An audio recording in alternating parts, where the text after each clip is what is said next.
we are going to work now on Moose's muzzle, which is the same color as the lighter areas of the fur, but a little bit more lighter.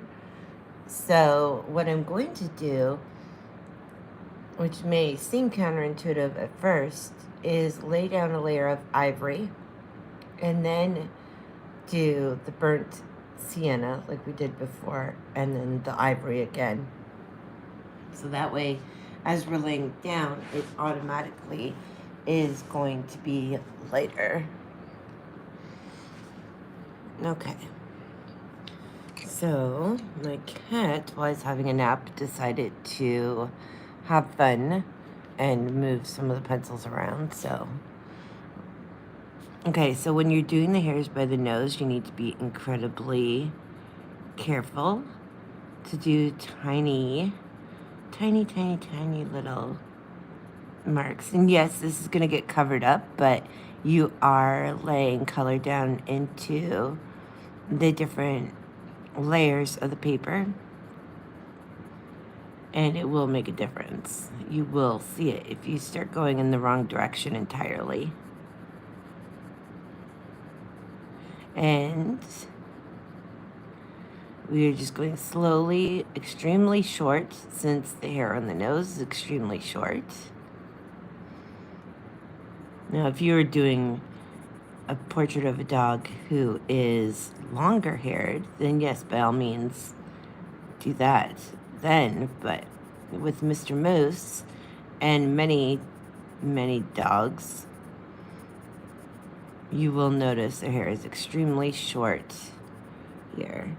So I'm just going to bring this up closer so I can see. I'm not worried about my guide marks because that will be covered. Okay. So I'm just going lightly, especially with his lip being curled up, it really is going off in kind of its own direction, the fur, like than the traditional, so it is good to pay attention. And then we'll move over to this side of the lips, or as his mama says, his pet owner says, his baby lippies. He's so cute. You gotta check out his videos. Again, I mentioned them before, but this is Moose from Mel and Moose, done with the and symbol, Mel and Moose. And he is a cute little chocolate lab. Well, not little, but he's a baby. And his owner will bring him inside from being outside, sun tanning, sunbathing. And he'll have brought like in a little tiny rock or little wood chip or what have you. And he waits for her with a guilty face to come take it from him. It's really cute. They're adorable together. And they have a little routine that they go through. So in this picture, he's got a little treat of some sort, like bone or whatever you like, treat bone. But I had to capture his cute little face because he is just too much. Okay, so we're going up here.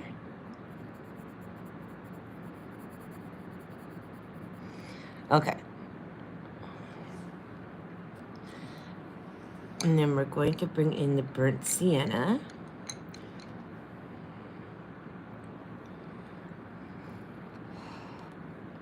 Same thing, we're going to go, at first, we're just going to go a little bit lighter to make sure that we're going in the right direction of the fur. Because it does switch. It's really tiny hairs, and they move, like they start to curve really quickly on in the nose area, and you want to make sure you capture it because that's going to be the things that make the nose, you know, appear as though it's actually curved, and or the muzzle, I should say, that's actually curved.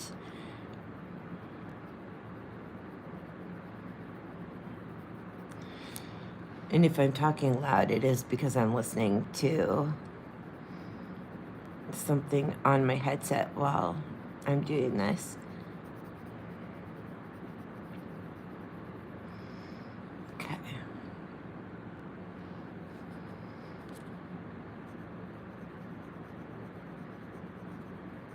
I'm watching a show on Tubi, or listening to. What is it called? Oh, I can't remember. But it's a show about, I have no idea. But it's talking about serial killers. Not one of the regular ones you see, you know, about them. But this episode, because Tubi's a free video streaming app for like movies, documentaries, whatever. So it's good for a change sometimes. And this one, I can't remember what it's called. But this episode's about Ed Gein specifically. So yes, I am one of those girls that like to watch weird serial killer stuff. And you know, it's not because you don't care about the victims. I think it's purely because a lot of times we are the victims of serial killers, like as women. So we strive to try to understand that which we, you know, innately fear, right? I've always been a big fan of psychology. I took it in college. And I almost went into school for trying to understand what it was that made a person a serial killer. And then I realized, you know what? You would never have any way of really, truly knowing if what they're telling you is the truth.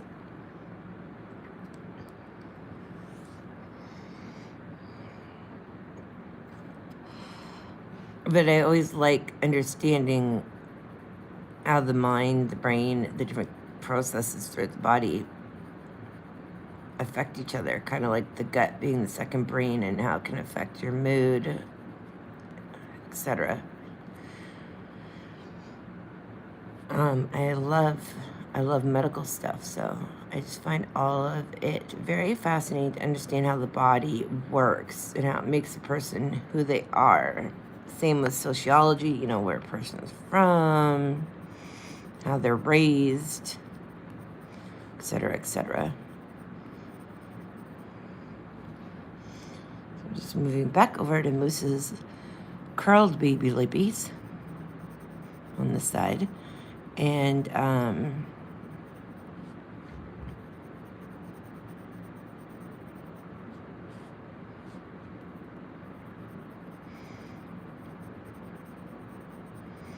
yeah, but I just finished reading the book Silence of the Lambs. Nothing just was recommended to me by my library. And I love Anthony Hopkins, and that is one of the characters that the killer Buffalo Bill is loosely based off of Ed Gein, as well as some others. So when I saw the show, actually, it was showing people I'd never heard of before. And he just happens to be the third episode, so I just thought it was kind of an interesting little that it popped out like that.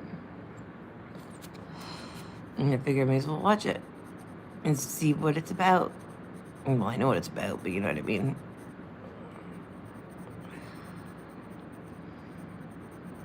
Generally, I like Russian literature, like Dostoevsky. I spoke about the books I like before in other videos, but I love classic novels. And for some reason, my library is really cool. It'll give you, it's like an online library. It's my local library, online, I should say.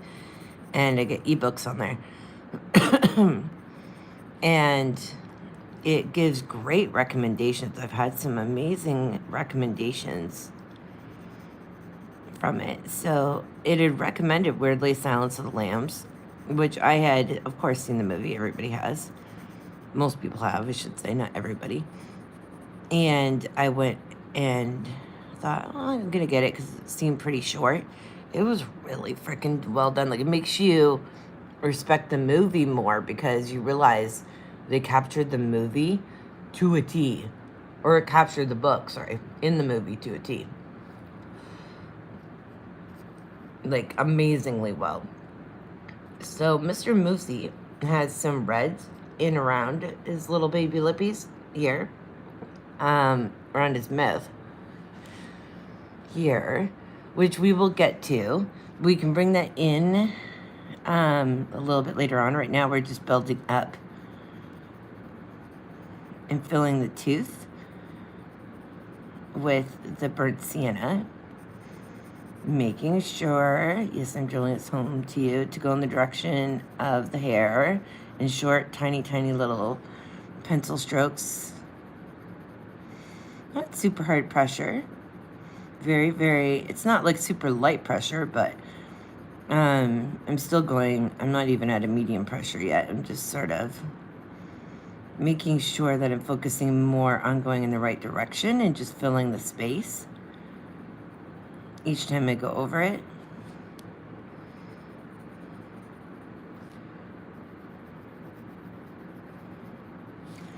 And the little tiny strokes, because I tend to want to make bigger, longer ones, which I always bite myself for later. So, patience. And I was not born with it.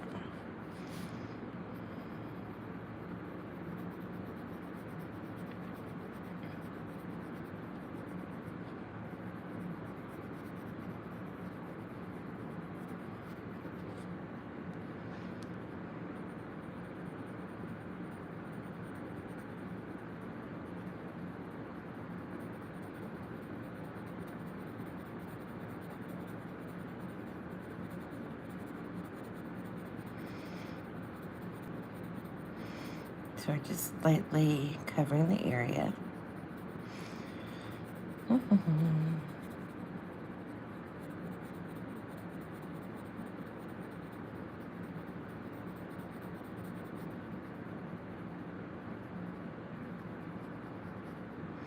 We still obviously have to do the nose as well, which I'm not really sold on how I'm going to lay it out yet, because it is, it's pale, but yet almost violet-y and gray. There's a lot of colors going on in it, and I'm just not sure how I want to do that. It does look like around the nose, as I'm looking at it, right here is a little line of walnut, brown walnut.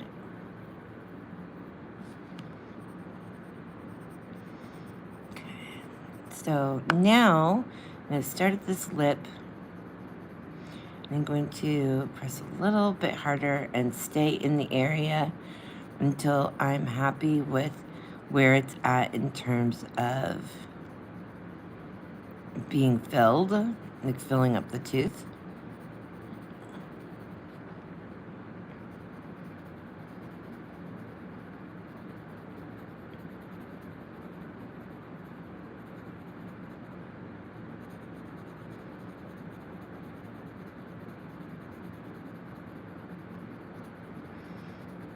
Slow, still being patient, even though it looks like I'm going really fast. I'm still doing tiny little pencil strokes in the direction of the fur. So I am going to do another layer. We laid down a layer of ivory. And then now we're doing many layers of burnt sienna. And then I'm going to come back in again with the ivory over top of this. Once I have this, the tooth of the paper filled in better.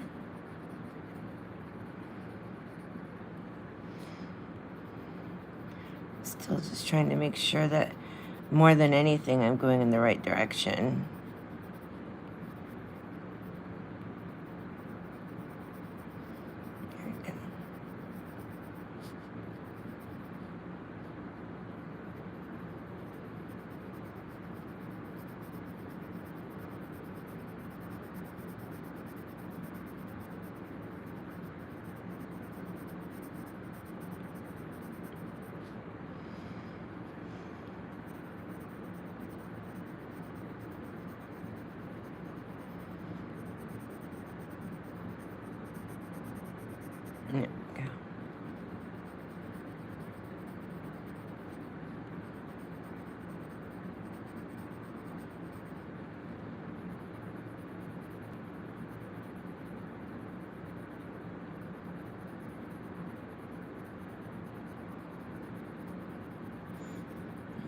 slowly moving backwards and forth.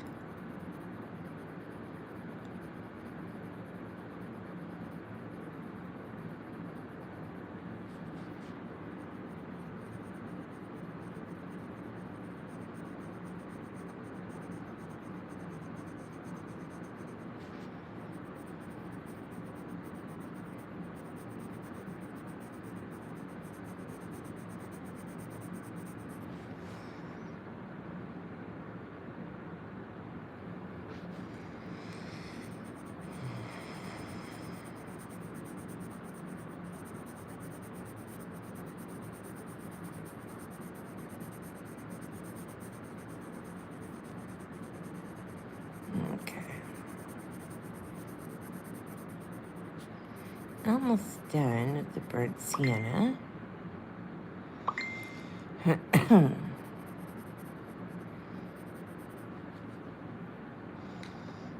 now I'm going back over with the ivory.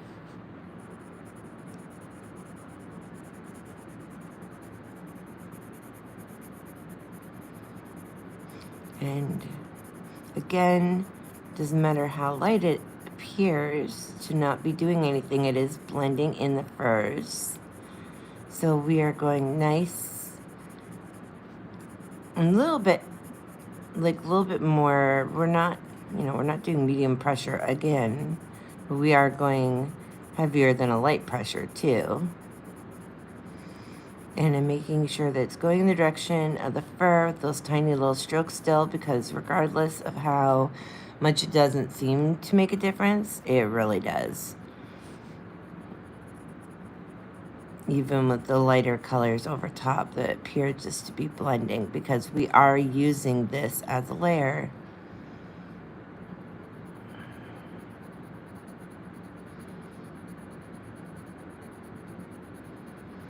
And I'm moving kind of into the surrounding colors as well, just lightly to blend in. Okay.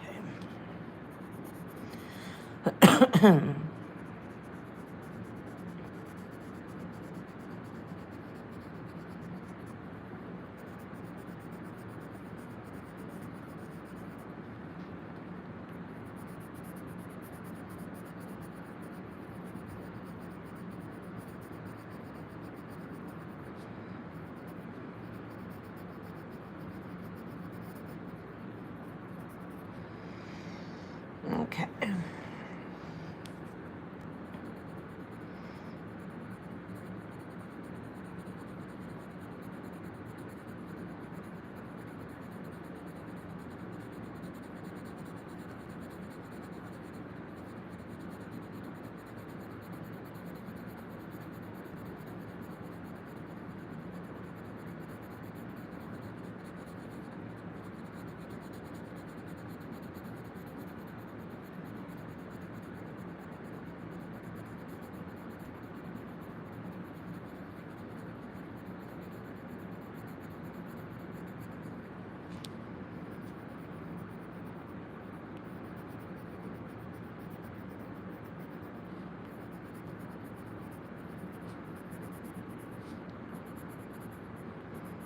Okay.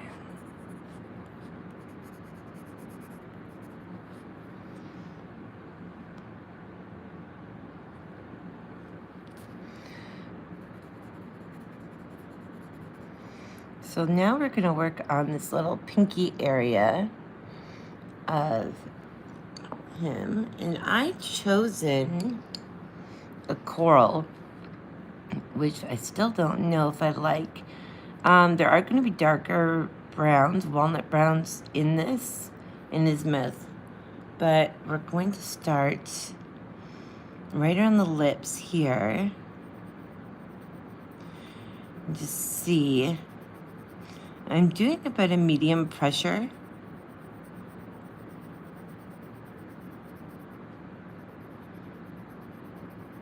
Because we are going to put in some walnut brown in there. I keep wanting to call it maple walnut. Maple walnut. Maybe I'll just rechange it myself to what I need it to be. Okay, and then on this side, and I know it looks very pink at this moment, but it's because we want it to be still seen and noticeable when we do cover it up.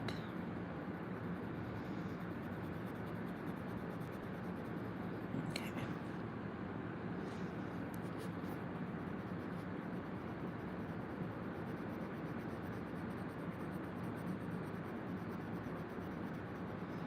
Okay. Okay, and then there's still a little bit right here.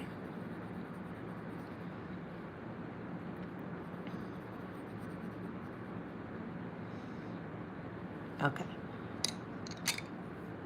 And let's look at Mortem Violet. So this is a walnut brown. So we're gonna go lightly over the area that is going to stay lighter.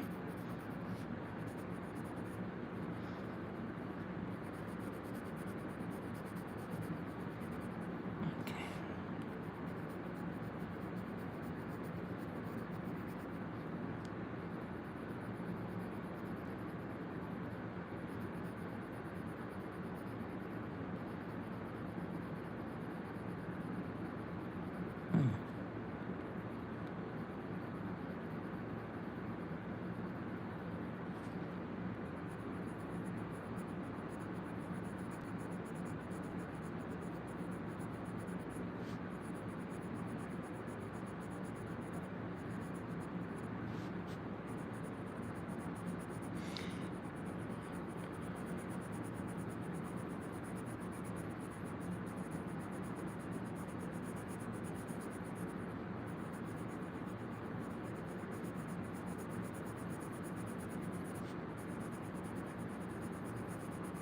Also add a little tinge of black like we did in the ears, just in certain spots.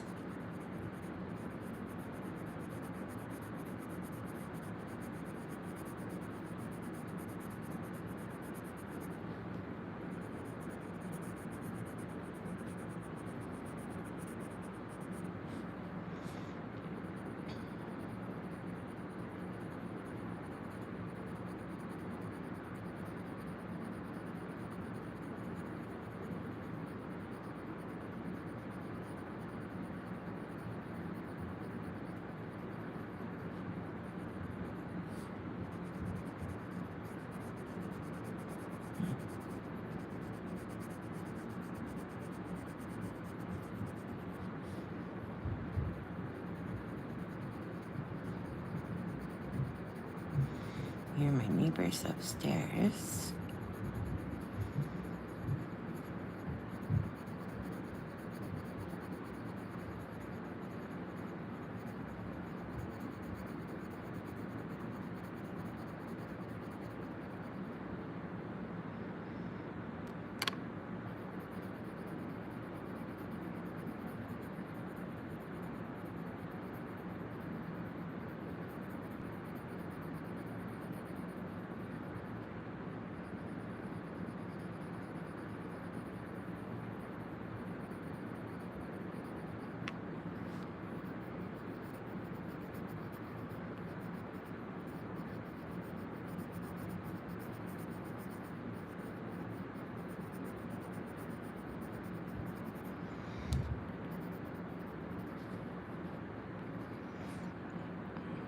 Okay.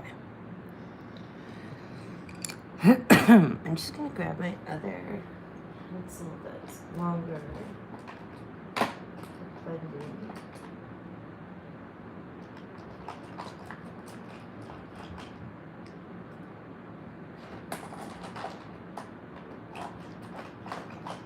Oh, you know what? I think it's already in here. That would be why I can't find it.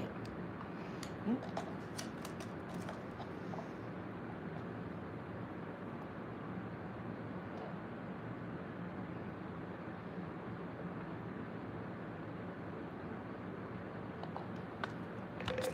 This is by Prismacolor, just a blank blender pencil. And I'm just going over lightly again. I did with other colors going into previous hairs. Normally, if you're doing it on a vellum or something, you don't need to do this, and it can move the color around too much on things like pastel matte, apparently. But I do it on this paper, which is just a mixed media paper, because it's not as great a quality in terms to work with. It's great cardstock and it works great for professional pieces, but it makes you work a little bit harder for the quality. So things like this are sometimes necessary where they might not be with other papers.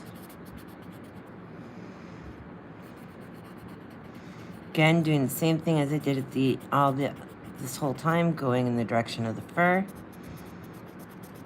A little bit heavier than light strokes, but not even a medium stroke, or pressure, I should say. We're just moving slowly over the fur in the direction in which it is in the photo. I'm not totally done yet because we still got to bring in the shadows with some more walnut brown and black, but I am done with the basis of his little baby lippies. And then we will work on this cute little nose here, which I'm still not sure what I'm going to do with it yet.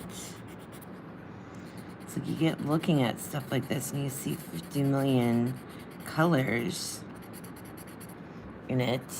You don't know which ones to use and which ones to just leave it alone.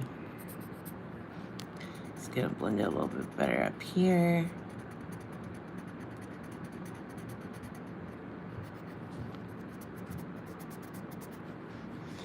Okay.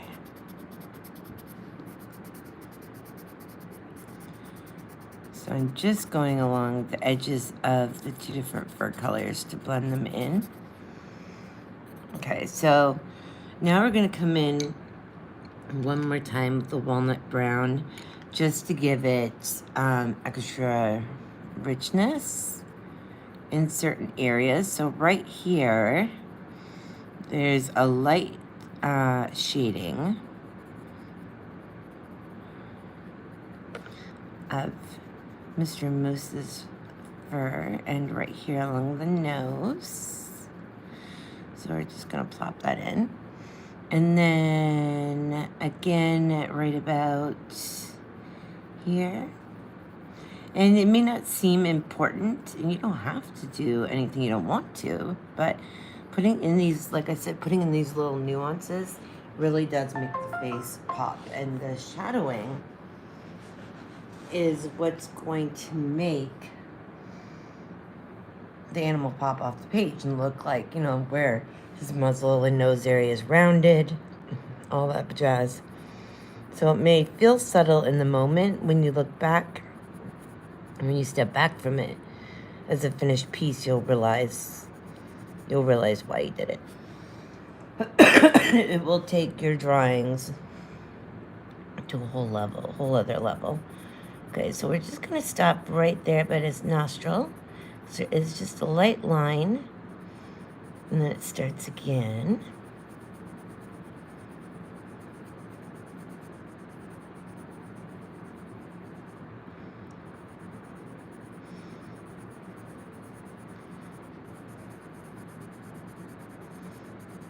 Okay.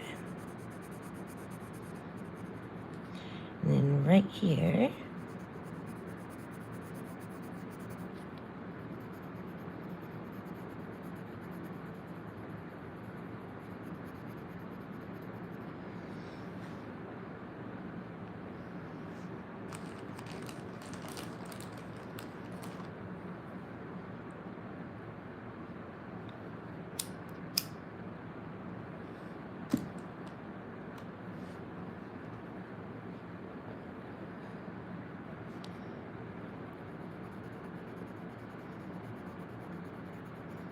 Okay. Just coming down, sorry. Tapping the little, I have you guys sitting on a box of markers, actually.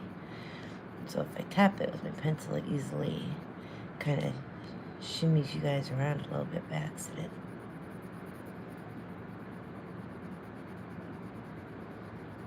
Okay.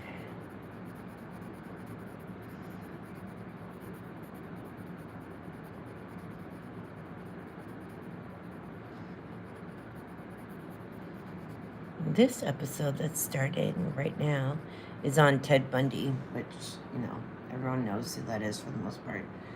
But I read a book, I think it is My Neighbor Beside Me or The Stranger Beside Me, is by Ann Rule, who actually worked, he was, most people know this by now because of the Netflix series, but he worked as at a suicide hotline with Ann Rule, who, because of his story and her writing it, and then later on down the road, many, many more, changed her career to a writer. They worked at a suicide hotline together, and since she knew him, he wasn't living beside her. They were working beside each other. A suicide hotline. Very crazy how someone can have empathy towards people in certain situations and then be a total ruthless monster. It's like, makes you question, in his case, did he ever really care about those people he helped? Because he didn't seem to want to hurt them. Apparently he was very good at it. But it's scary thinking that people like that can get into those types of places and potentially harm people in a psychological way too.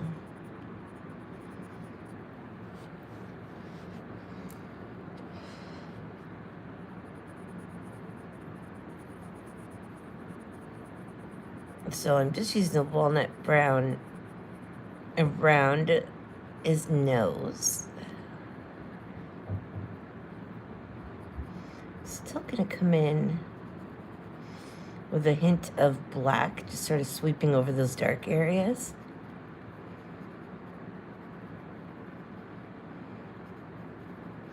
I do think I'm going to lay down some Caput Mortem Violet in the nose. I just don't know what's going to be the overall color of the nose. That's the problem.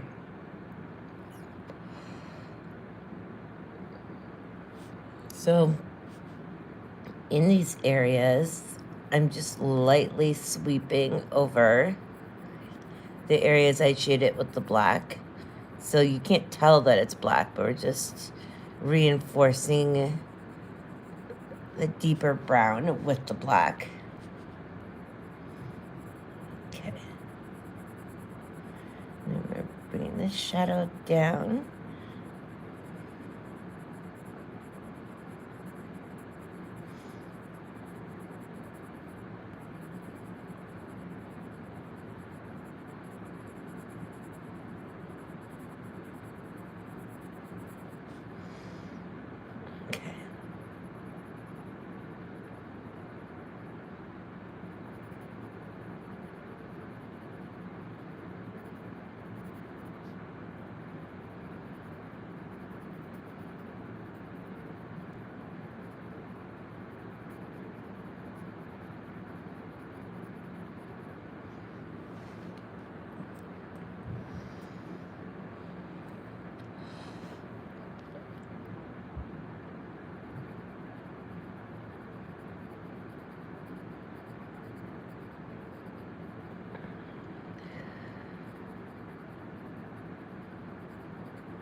And then still going in at the black.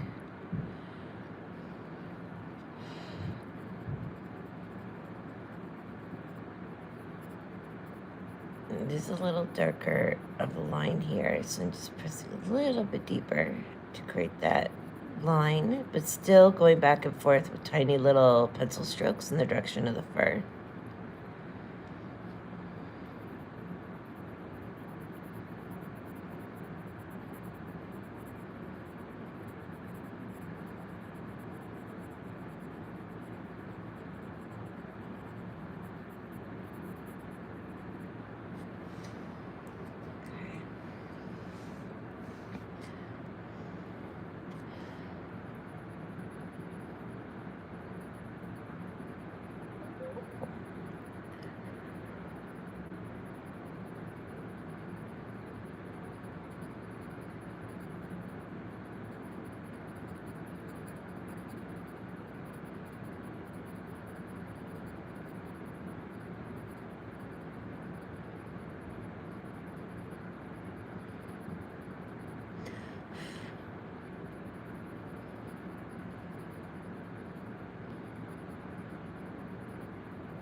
And then we got a little bit of shading down here.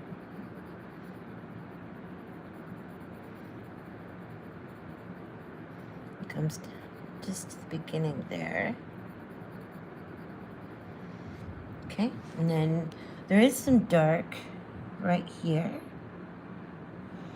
So we're going to capture that as well while we're here.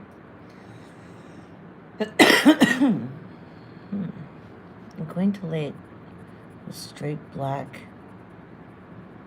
No, we're going to try to keep this pretty smooth. But it does sort of seem to come in on a slant and then go in to a very thin line before his cute little teethies start. And there is a little white that's showing along here. So we're just we're kind of being sparse with the black now. So I can just block in little pieces of Stone Cold, or Cold Gray One. I always want to call it Stone Cold. I don't know why. Apparently I have Steve Austin on the brain. Stone Cold Steve Austin. He was actually named after that by his grandma, which I think is kind of cute. It was a nickname she gave him for when they'd have tea together. Stone Cold Tea. So, and this comes around very lightly, just to this little lower mouth area.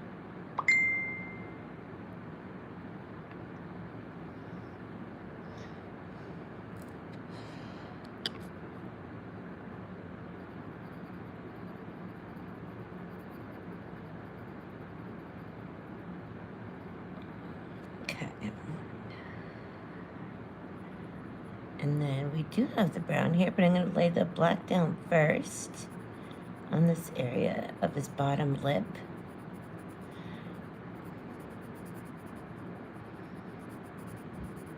And then we're going to take the walnut brown and lay it over top of that. So we should actually bring this up a little bit closer so we can see better where the fur direction is going.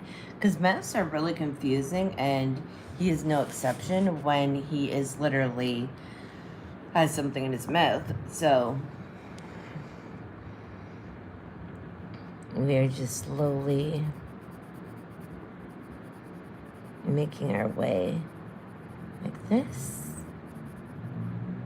And it does go right down the shadow, the length of the chew toy.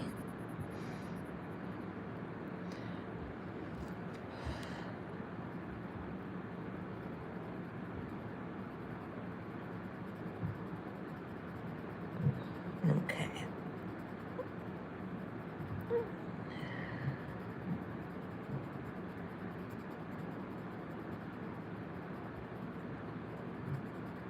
So we're just building up this black here since it is pretty black. So we want it nice and filled. And I did just go in, and normally I wouldn't worry if it's a darker area, but I am going to be bringing the teeth right below there. So I'm going to come in and get rid of that little line that just came down.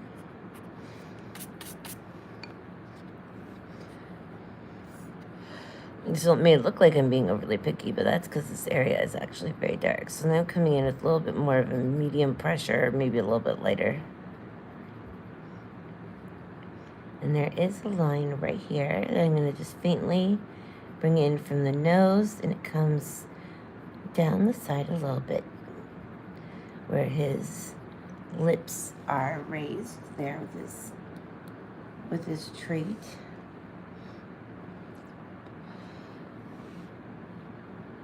Okay. And then we have a light area here, but right here,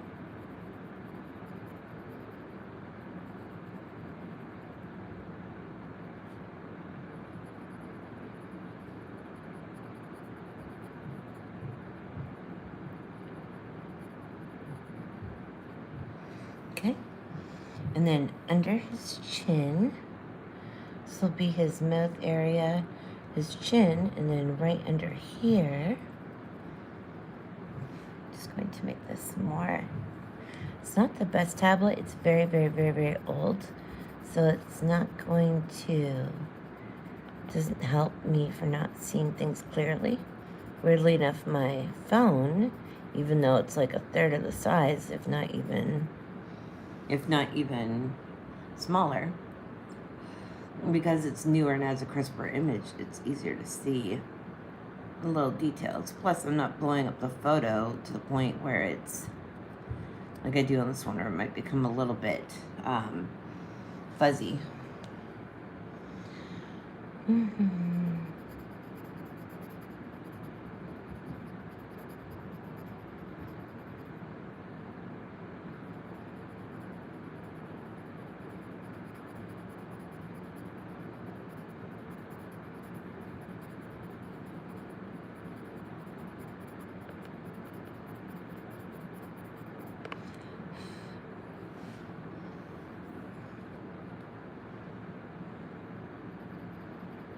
Okay, and just along this area of the lip.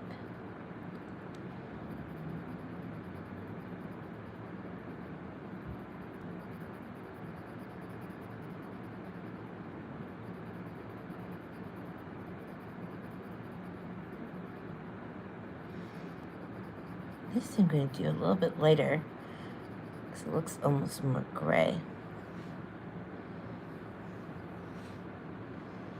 Okay. We're just going to make this area here a little bit thicker.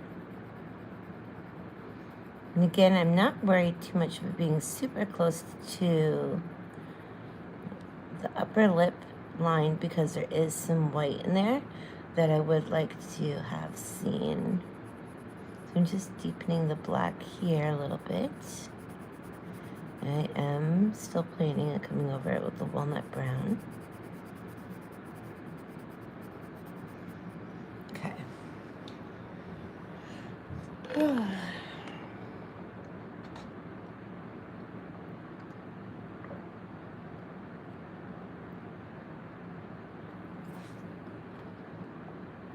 Now he does have his teeth there.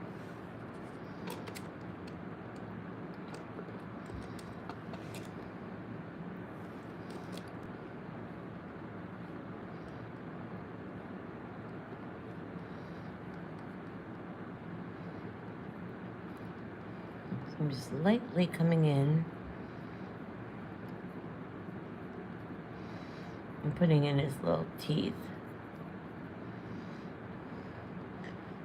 Dogs do not have teeth like people, but he has very healthy, clean teeth. So we want to make sure we don't make them look all weird. And then this one,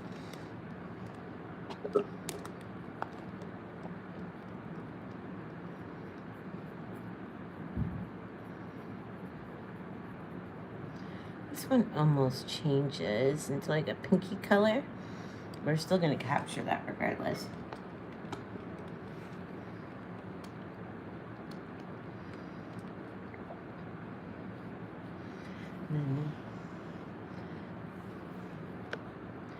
There is a little black area that comes in here.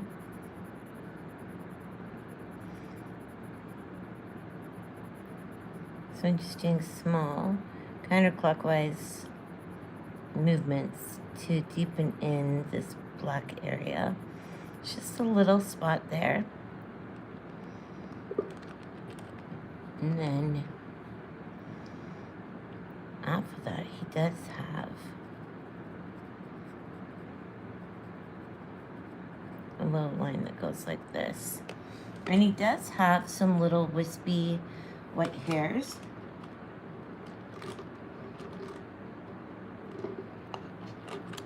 So I am going to bring in a little tool. I wasn't planning on it, but I actually am going to. And it'd be a good tutorial for you guys to learn it. But this is a tool you'll see used by like fingernail artists or people who do rock paintings. It's like a little dab tool. It looks like a little circle on the end. And I had this from when I used to do my, like a lot of art stuff on my fingernails and stuff. I think what I'm going to do is finish in this lip area here. And we're going to put in a layer of Kaput Mortem Violet and the coral. Now there is a white area right here, so we're going to ignore that and the teeth.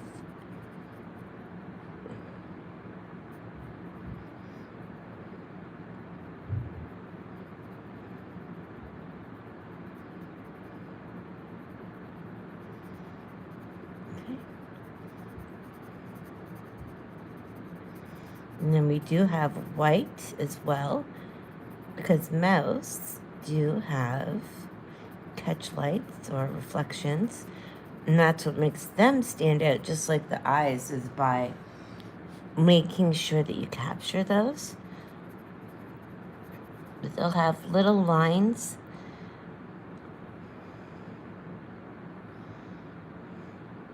So I just want to see here where the light would be right about here. And it goes into a thin line.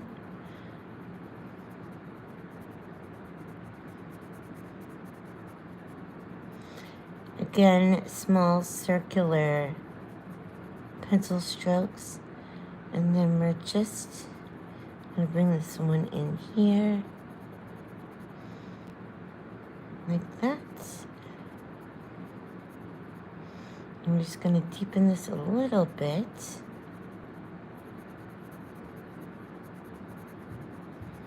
And we still have the coral to bring in.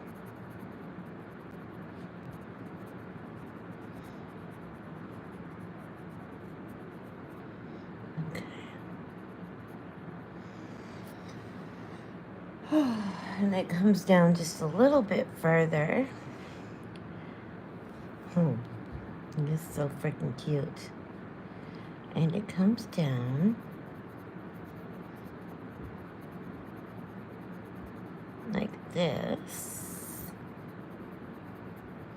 And there are some white hairs, so we're gonna grab this indent tool. I should have done it before I came here. And he has little white, looks like milk or something on his lips. So what we're going to do is you want to start where you want the root of the hair to be, and lightly press and pull out the length of the hair. And you have to be very careful because you can't technically see what you're doing. You can see slight indents, but you want to be very methodical about your hair placement because you are indenting into the paper, which means that there will be no color in the areas you're indenting. So we are also going to start here a little bit. And he has, you want to keep your wrist and your fingers loose to make the wispiness of the hairs, but at the same time,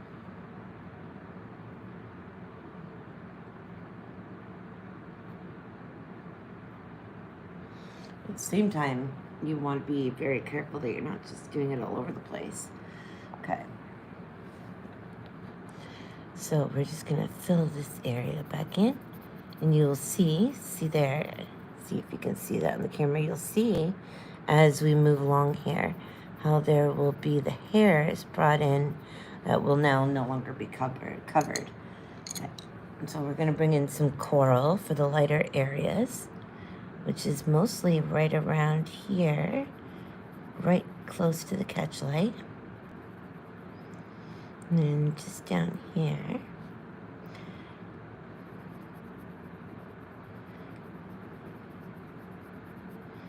Okay, we're just gonna go over this dark area. All right. Okay. So now we're gonna come in with a cold gray one. It's warm gray. It was like a cold gray. It's a cold gray too. There we go, cold gray 1.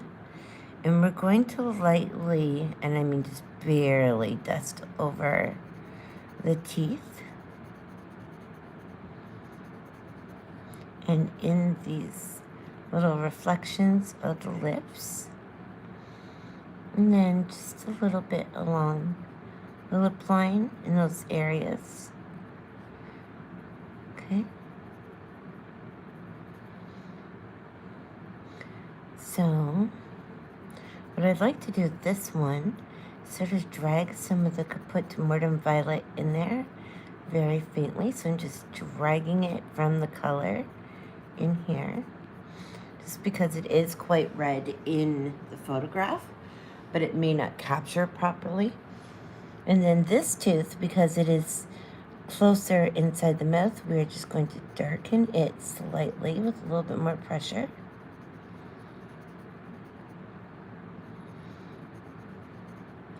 And then right along here in the corner where the lip starts to shadow this tooth.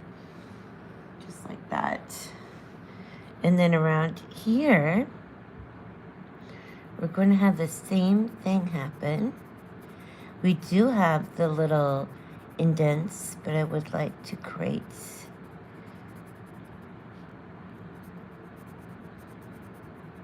the little area of where they will go.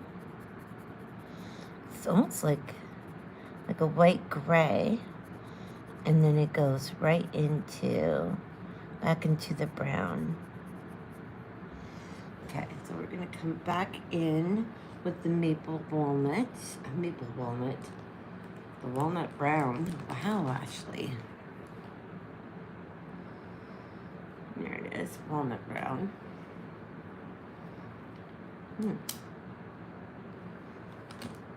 I almost wonder if I shouldn't put in a little bit of Caput Mortem, but I don't want to take away from what we're doing here. So this area here is lighter, so we're going to put the brown, the walnut brown, right up over top of the black here, because this is very much brown, but it's just a deeper brown, as you can see. So it was nice to put the black right down.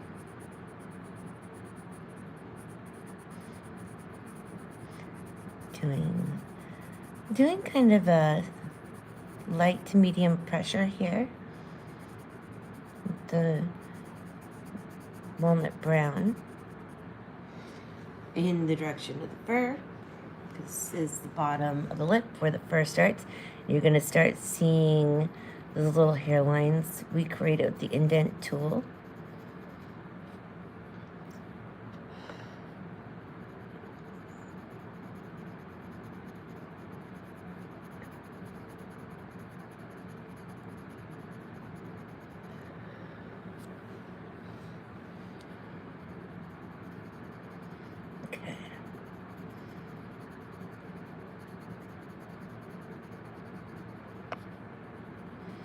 So we're just going back in, because we did have that white looking color at the base of the fur. So it may look like it's going lighter, and that's because we put the cold gray one in there. And then we're going to come down around the lip here, making sure we're still going with the little arch that matches the fur of Mr. Moose's lippies. This is a good tester one for this, because he does have something in his mouth, so it makes it that much more confusing. And it may seem like you're putting in something that doesn't make sense, but that's because his face, because his mouth is holding something, it is a little bit misshapen. And that's the whole point. So we're just going to go a little bit deeper where the black is here.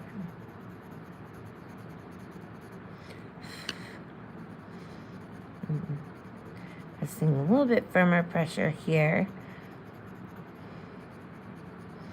Since we're just bringing the richness of the brown in.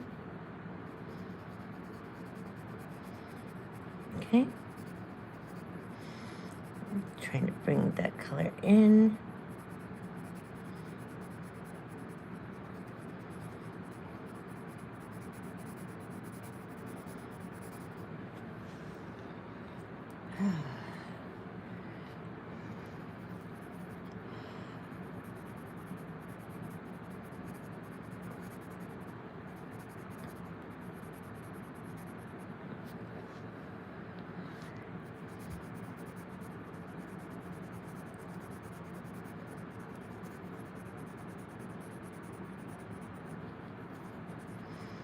Okay, so I'm just slowly adding more layers to richen up the color of the brown.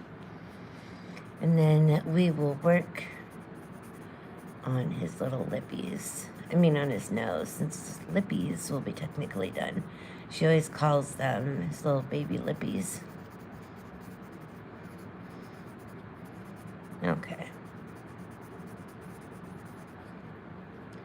And then we've got this little hangy area here.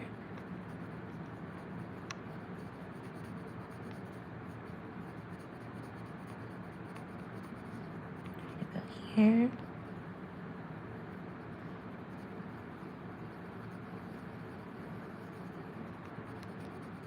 Sorry, I keep knocking the camera. Okay. That looks pretty darn cute. Okay. I'm just gonna make sure that's blended in there a little bit better. Okay, so his nose is going to drive me nuts, I think. So we're gonna come into his nostrils first and get the dark area. So I'm just marking them out first, stronger. So I make sure I have them the way I want them.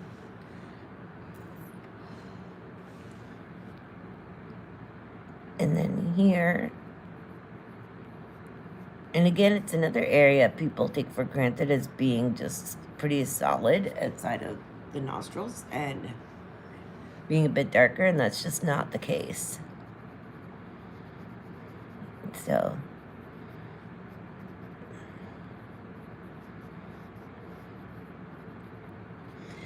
then we're going to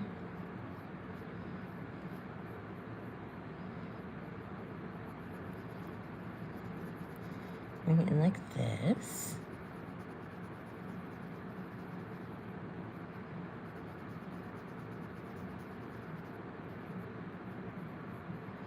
Okay.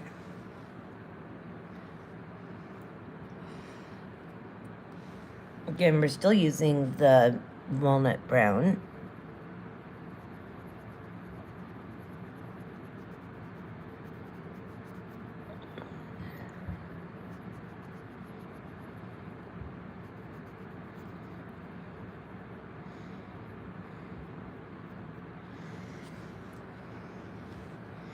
And then we're just going to go around the nose more methodically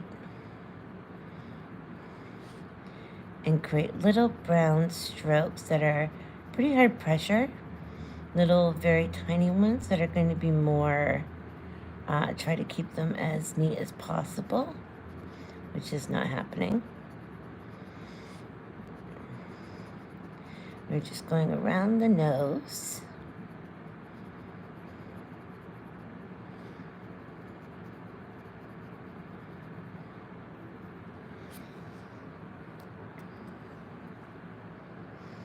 Okay.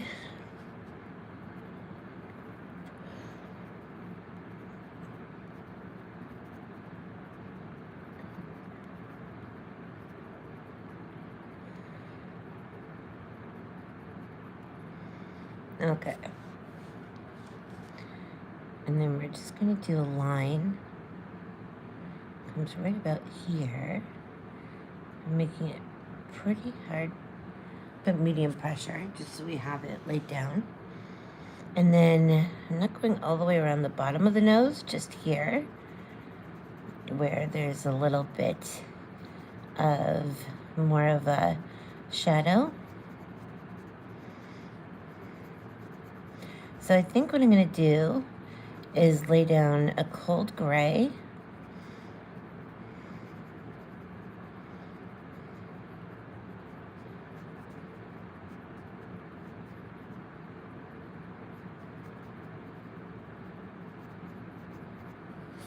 Okay. And then we're going to come in with the Kaput Mortem Violet again. Actually, I'm going to do the cold gray one. And I'm going to make sure that I block in the areas where there's highlight on the nose, because we want it to stand out. So I'm doing small circular motions where it will be. Okay. Small circular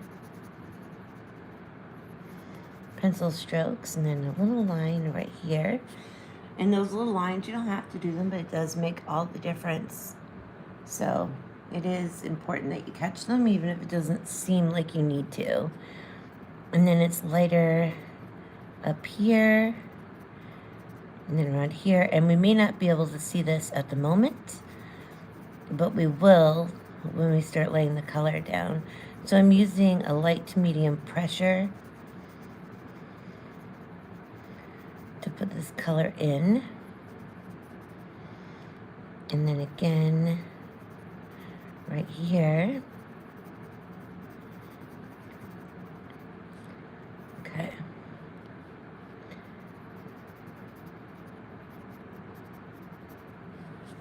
Okay. Then I'm going to come in with a cold gray 3. Is that the 2? Yes. Okay, where is the 3? And then we're going to do a light dusting over the rest of the nose. Again, with circular pencil strokes. And just, this is going to allow the colors that I placed to still be dark or still be lightened, but not as light as the highlighted areas.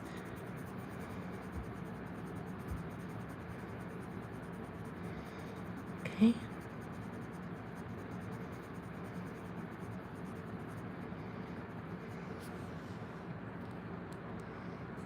Okay.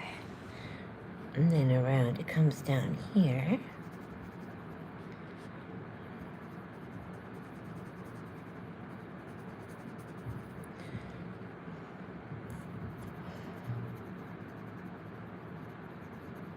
And then we're just going to come around.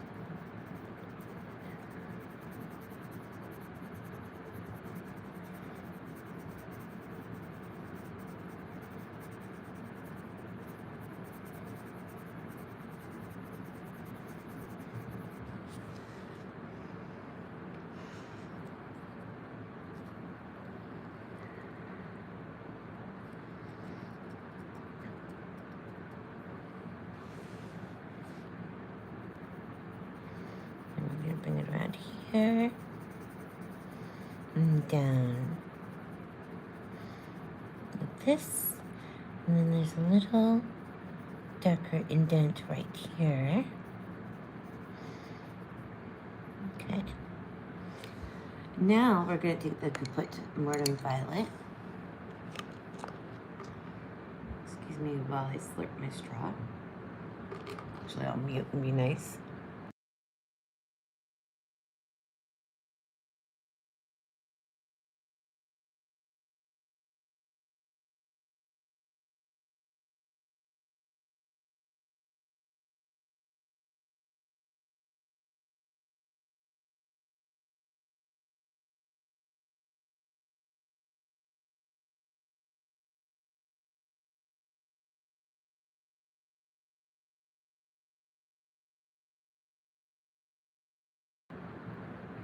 Okay, so now we're coming in with the Kaput Murder Violet very gently. I'm just basically letting the side of my pencil brush in a circular motion everywhere on the nose, because we already have mapped out the lighter and darker areas. It's not like the eyes and the lips where there's actually like a white color. It's still got, even the reflection still has a little bit of color. So we do want to cover the entirety of the nose, but we've mapped out with the cold gray 1 and 3 where we would like the color to appear darker and lighter. Just going lightly, circular motions. You don't want to do it hard. If you have a pencil that's a little bit more blunter, the better. Obviously mine isn't, so I'm going very lightly. And this, having the other, like the cold grays laid down, also allows for it to more smoothly lay down without me having to press very hard. So, okay. So we're gonna come in again. And get a little bit deeper. Another layer or two.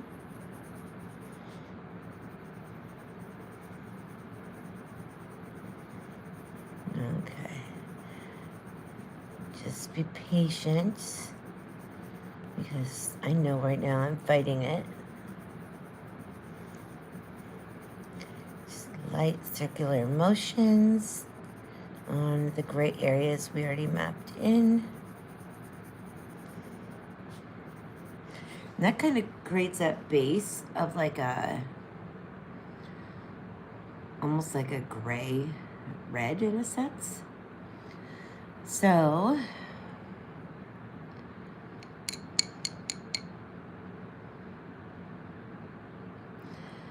trying to see if I should do, I'm going to do another light dusting with the Kaput Mortem Violet. Again, just another layers of light circular strokes of the pencil, just to get the Kaput Mortem Violet in there a little bit more as a base, all over where we've already laid the cold gray 1 and 3. Just like that. I almost want to go over it again with the cold gray 1.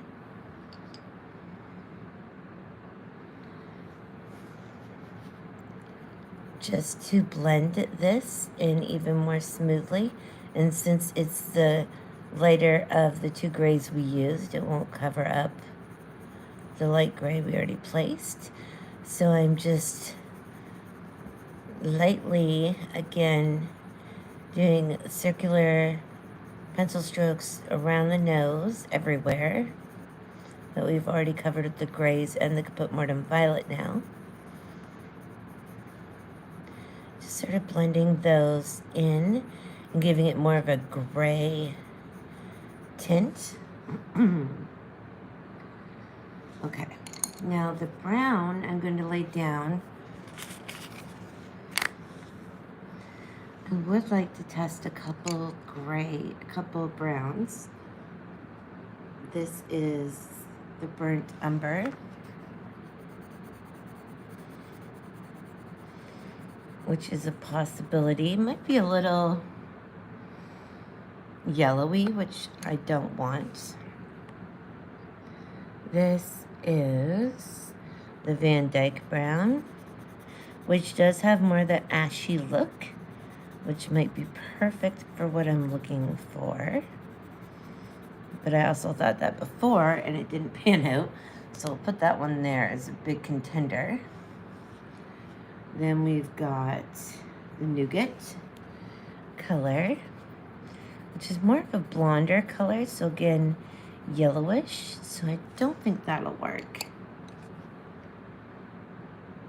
Then we have raw umber, which again I think is going to be too light. Yes, too light. But good to check just in case, because you never know. And then the Bistra. Bistra is kind of a good middleman of the two, but still too yellowy for what we're doing. Then we have the walnut brown again.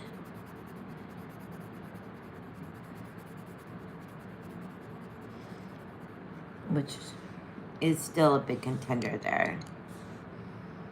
So I think we're going to start with a Van Dyke brown. Start with the Van Dyke brown, and if we need to, we can come back in with the walnut brown, because it will be different than the rest of the fur, because we did all those primary, like, under layers. So as I come in with the Van Dyke brown, I am doing those small circular pencil strokes, and I'm coming in fairly light with my pressure at first, because I want to see how it lays down with the other colors first. And I am going into those little dark strokes I made along the nose. Now in here, it gets a little bit darker. There we go. Okay. So we're sort of capturing those shadows as we go and deepening them. So right here, again, even if it may seem like a line, you're still doing it in the circular motion. Okay.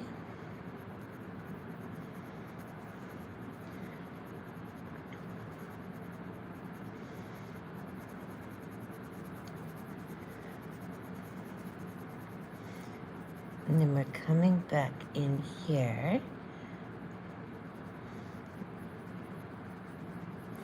Now, I'm not totally avoiding the area just right at the moment.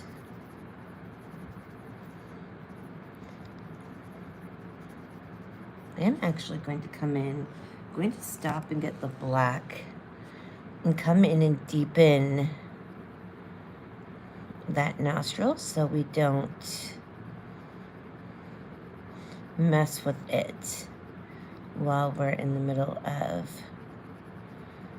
deepening the richness on the nose in certain areas, because there is going to be quite a bit of shading around the nose, around the nostrils, so we want to be able to do that and get it as dark as we need to, but not have it totally take away the nostrils that we're working on.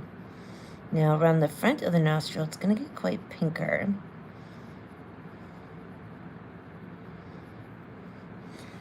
What I'm going to do is come in with the Kaput Mortem Violet just right below where the black is, and apply a little bit more than a lighter pressure right there in front of it, just to capture the depth of the nostril going in. Okay, and then it comes in right here as well. And a little bit right here in this darker area, which will be covered with the brown, but it'll give that sense of popping off the page. I keep wanting to say the table, which makes no sense. Okay, so back with the Van Dyke brown, we can work a little bit more freely here. Little tiny pencil strokes. There's a little light area right here. We're just going to avoid these at the moment while we build up the color in the darkest areas and in the shadows.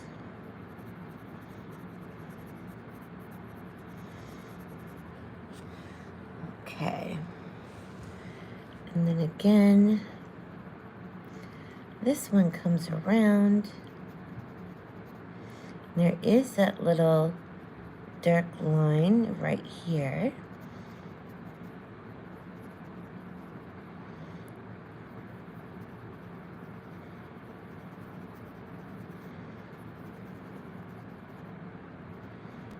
Okay. And there's a little light right there.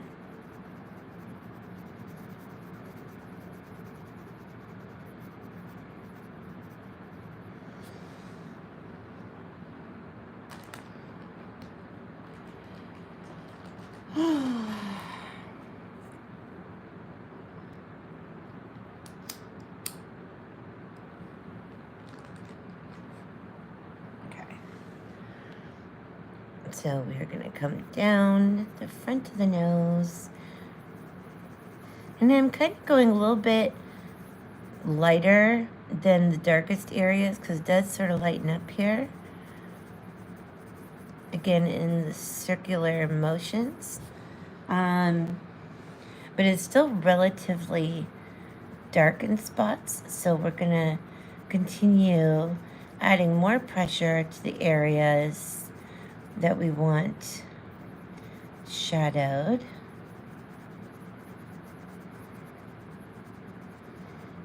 Kind of like this. And then it comes down here. Okay. And then we're just going to go into where we put that Mortem Violet and just put the brown over top of that too so it's not quite so red.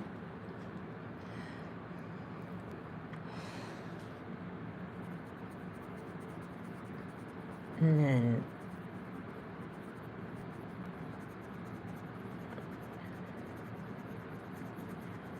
okay. So it looks kind of patchy still.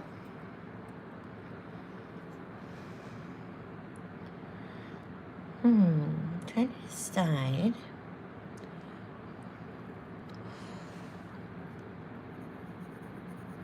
I'm going to do another very, very, very, very, very light dusting of the brown, the Van Dyke brown. But this is going to be the area that there is reflection, so we don't want, we just want a light dusting of brown over it. So it blends a little bit. And then I'm going to take the cold gray one again, going into those light areas lightly, just to fill in the tooth of them. Keep that gray look, the gray feel of the nose, the grayish color. But still not leave it, you know, where it's all grainy and stuff from the tooth of the paper. So we're just lightly going over the darker brown areas that we already just filled in, and we're just sort of just dusting over it.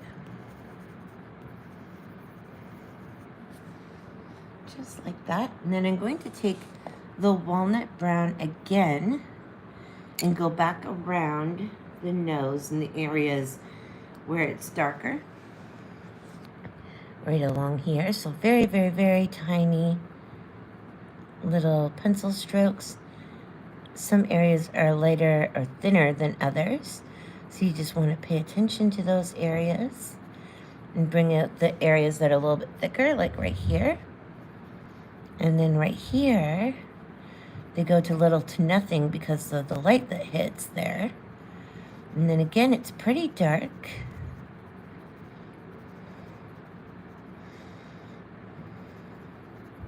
This is going to make the nose pop even more off the page.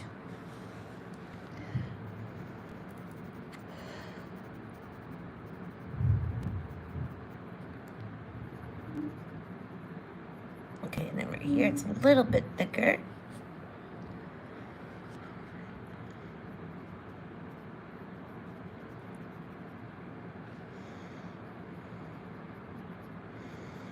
And Again, this is pretty light or pretty thin pencil strokes there, but we're not going to go without them because they're important too. And then I'm just going to go down here where it should have been a little bit darker, a little bit thicker.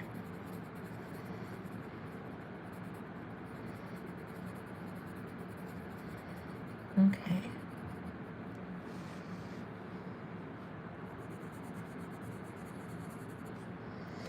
So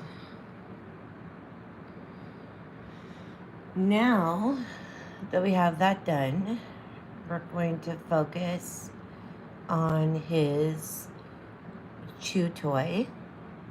We've been going on for about an hour and 20 minutes so far. The colors I've chosen for his little toy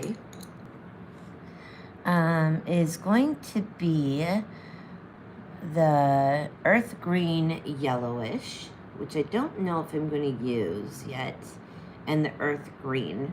Now we do have an area here of which it gets darker, so we'll bring in some warmer grays, and then a colder gray, and then the base color.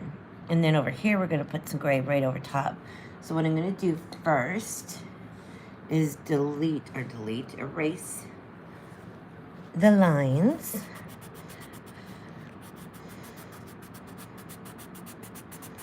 This is, again, just a little Faber-Castell eraser pencil, which you can find cheap on Amazon, a pack of them.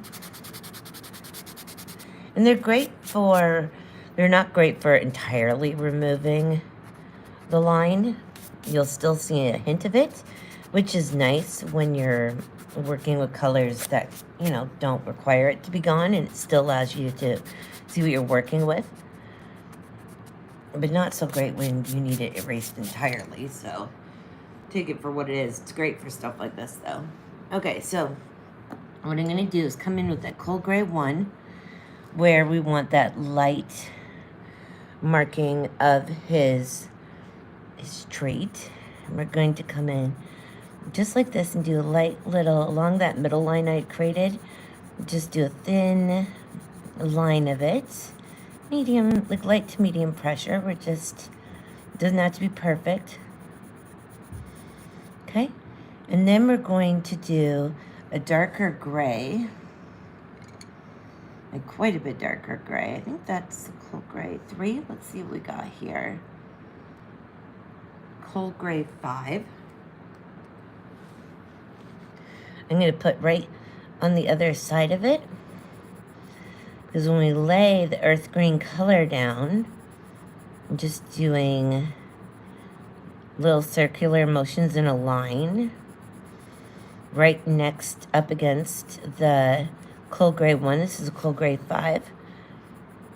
To create, when we put the earth green down over top of these, it will create that depth of the little ridge. And there is, I'm just going to plop in this gray right here and right here. A little bit more lightly, just where the shadow comes down. And you'll be able to see that right here. So what we're doing is creating this line right there in the center of this little toy. So then we're going to get that earth green. I don't know if we're going to use the pale or the earth green yellowish. We're just going to see how things look. So I'm going to start just light to medium circular sweeps of the pencil right over top of the grays we laid down and onto the rest of it, so we can just fill it in.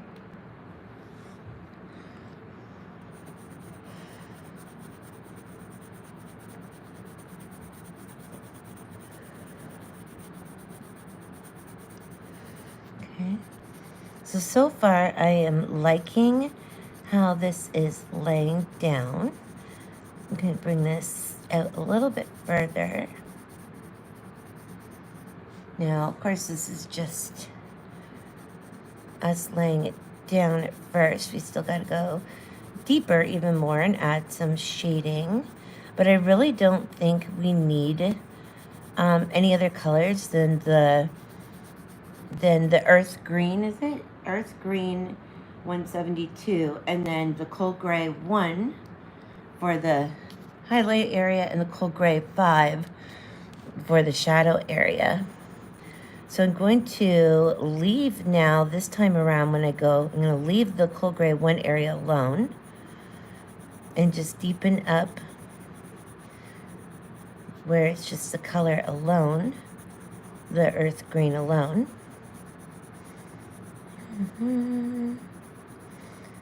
Okay. Yeah, I'm really liking that. And we're going to do it again just to create more thickness and fill that green in. Going in circular motions, not even between a light and a medium pressure. Because if you just go right in there, you're going to fill the tooth of the paper, or fill, yeah, and then you're still going to have greeniness through it.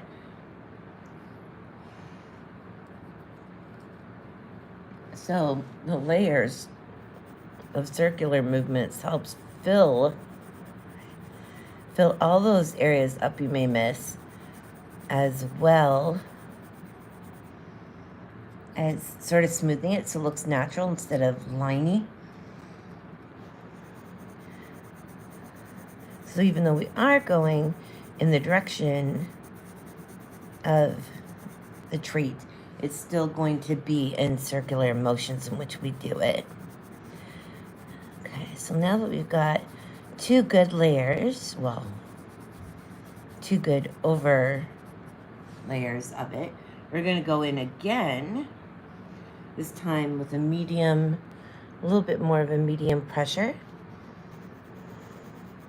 So that way we fill it all up. Watch that cold gray in the edge of the treat.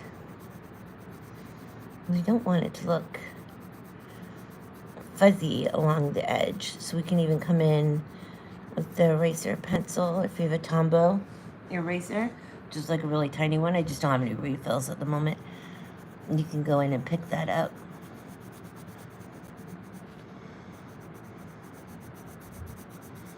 Okay, so we're just going over this side again. Avoiding, it doesn't matter if you hit the cold gray 5 a little bit, it doesn't matter.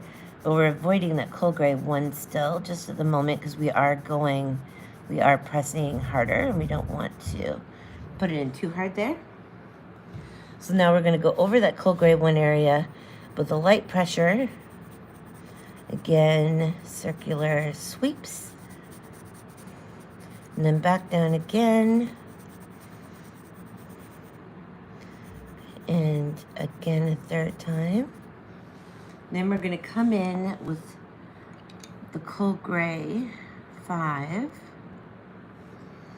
And we're just going to deepen this. So right here, you will see the shadow of the treat just come in a little bit. Makes it look more realistic, because it's a treat. It's not going to be perfectly shaped.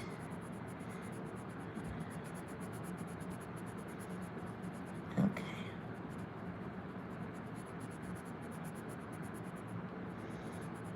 Okay. We're just bringing in this cold gray 5 around the mouth here. And then here, where we're trying to create that depth of shadow. Okay. And then it's a little bit, we're just going to dust over this bottom edge here of the treat, where the cold gray 1 is, very lightly. And then right here it gets lighter again.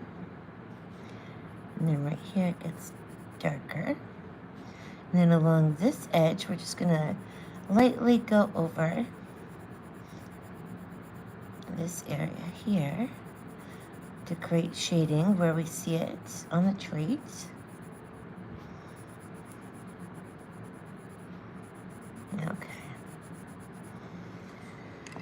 And come back again with that leaf green.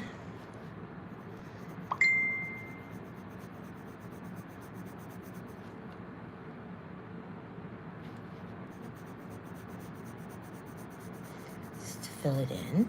And I might actually come in with the ivory and just do a light to medium pressure over that cold gray 1 area, just to blend it, because we're not filling in the tooth as easily with lighter amounts of it.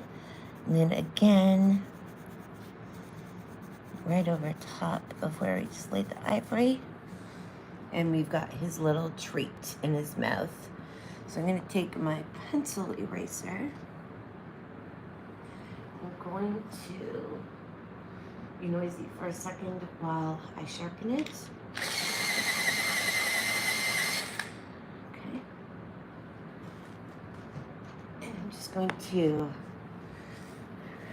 just lightly run along the edge here where it looks a little bit fuzzy from the green dust.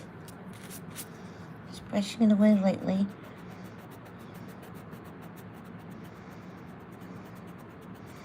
Okay. Now he does have, there's some, I don't know what that is.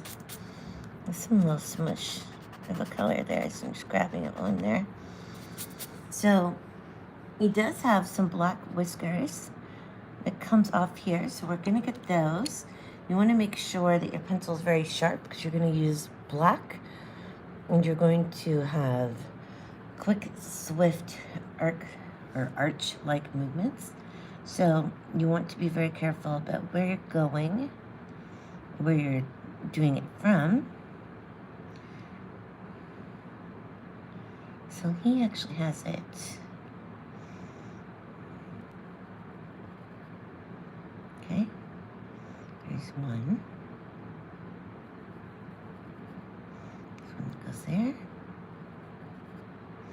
Of course, they're not going to be exactly the same as in the picture, but that's the attempt. And does he have them here? He does. He has them here. That's going to come into this area. So they look dark, and then they're going to go white.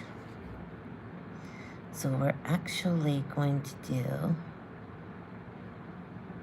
like that. We're actually going to do half whiskers here. So it looks weird, but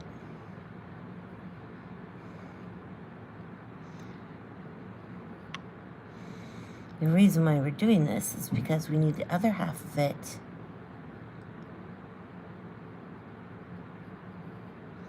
to appear white.